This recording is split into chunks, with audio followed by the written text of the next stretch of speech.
Oh, hello YouTube. This is Sister Girl from Sisterhood Book Club coming to you again today with another book review. And this is book review number 8, but this is book number 3 in my book challenge review. Okay, and today I will be giving you a review on Perfect Chemistry. It stands up to what it says, Perfect Chemistry, because the book, it is so good. I give this book 5 out of 5 because this book here stands alone. I don't see where a lot of people were saying it was a sequel. I don't see where the sequel come in at. I'm going to go step by step. First, I'm going to talk about the characters. And I'm going to do something different. I'm not going to talk about the characters too much. I'm going to read this because I can read Brittany. I'm going to read Brittany, and then you will understand more how Brittany is. Okay, let me get this here. Okay. Everyone knows I'm perfect. My life is perfect. My clothes are perfect. Even my family is perfect. And although it's a complete lie, I work my butt off to keep up the appearance that I have it all. The truth, if it were to come out, would destroy me entire picture perfect image. So that tells you what Brittany is about. Not totally all about, but I don't want to put no spoilers in here, but like it says, it will destroy her perfect image. Brittany, she comes off as this,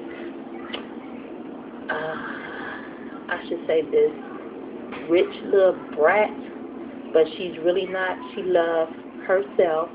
She loves her family more than life.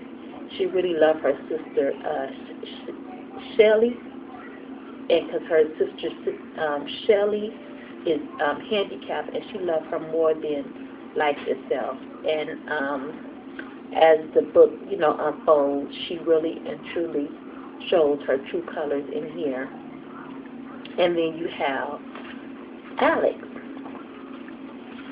I'm going to read a part that I like when they first met. They didn't just first meet, but they're in high school, they're in 12th grade, and this is when they have their first little, collision. I really like this part. I drove into the high school parking lot with my mind more on my sister than on the road. My wheels scrunched to a stop when I almost hit a guy and a girl on a motorcycle. I thought it was an empty parking space. Watch it, bitch, Carmen Sanchez, the girl on the back of the motorcycle, says as she flips me the finger. She obviously missed the road rage literature in driver's ed. Sorry, I said loudly, so I can be heard over the roar of the motorcycle.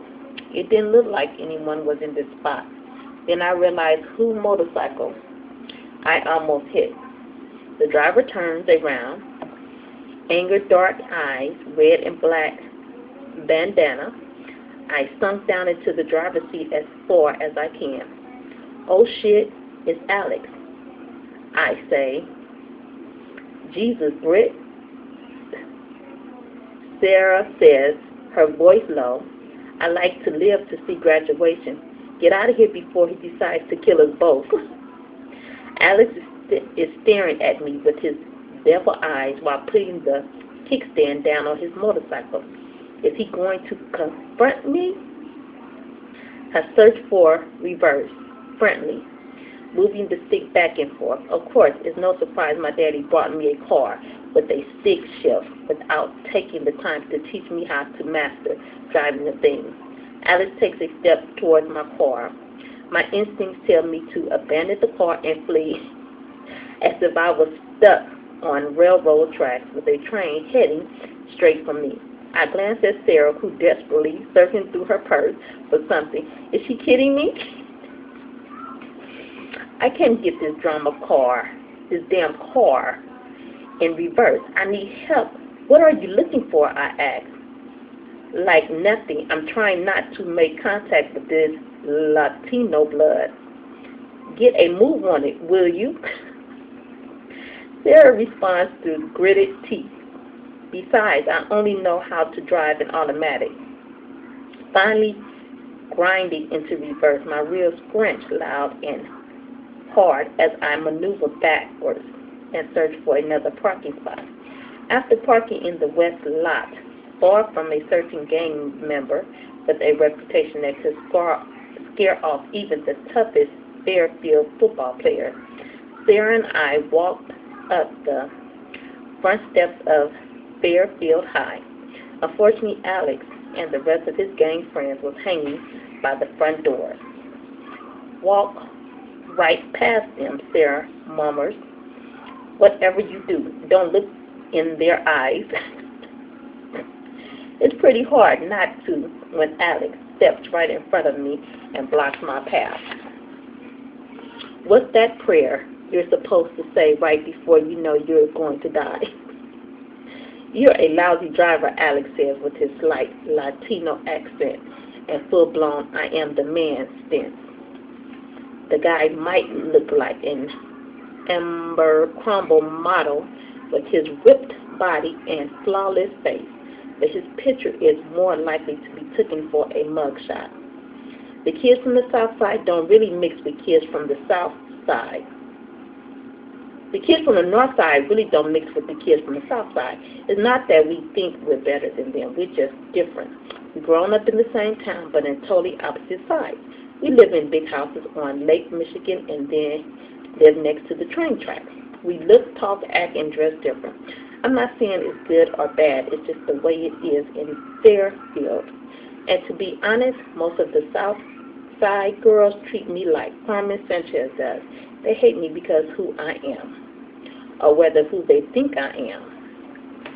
Okay, so that was their first collision, I should say. And as the story unfolds, so you're talking about this princess that everybody thinks she's the princess and she has a standard to stay to, and then you're talking about this gang member that belongs to the Latinos. It's a love and hate situation. They wind up having chemistry together, and their teacher assigned them to be partners. And as the story unfolds, one thing leads to another. They wind up liking each other because Brittany, she goes with this guy on the football team named Colin, and he's just a jerk. I didn't like him. But I love Alex. He was just that thug, that somebody you would want in high school. You know, if you remember back in high school, just that guy you would want in high school. So I really and truly enjoyed this. I'm not going to give too much away. Only thing I have to say is that I wish the book would have ended with not a happy ending, but it was like the chapter before the happy ending. I wish it would have ended like that. If you read the book, you know what I'm talking about. That's how I wanted it to end. I didn't want it to be a no happy ending, but it was a happy ending, and I really did enjoy it. But that's it. I'm not going to give up too much more. But the part when when her friend Sarah was looking at her purse, they told her don't look in their eyes. You know how they tell you don't look in the devil's eyes? That was so funny to me. I just found that funny. This book had me laughing. Then almost at the end, I cried when his friend wound up getting killed. Paco got killed. I cried. Oh, my heart went out to him. Oh, my goodness. Okay, I'm not going to say any more. If you haven't read this book, please go pick it up. I got mine from the library. Okay? I'm going to try to read this other. I'm going to try to fit it in with my other, the next book, Rules of Attraction. I'm going to try to read it. See, it's on the back again. I'm going to try to read it. Okay?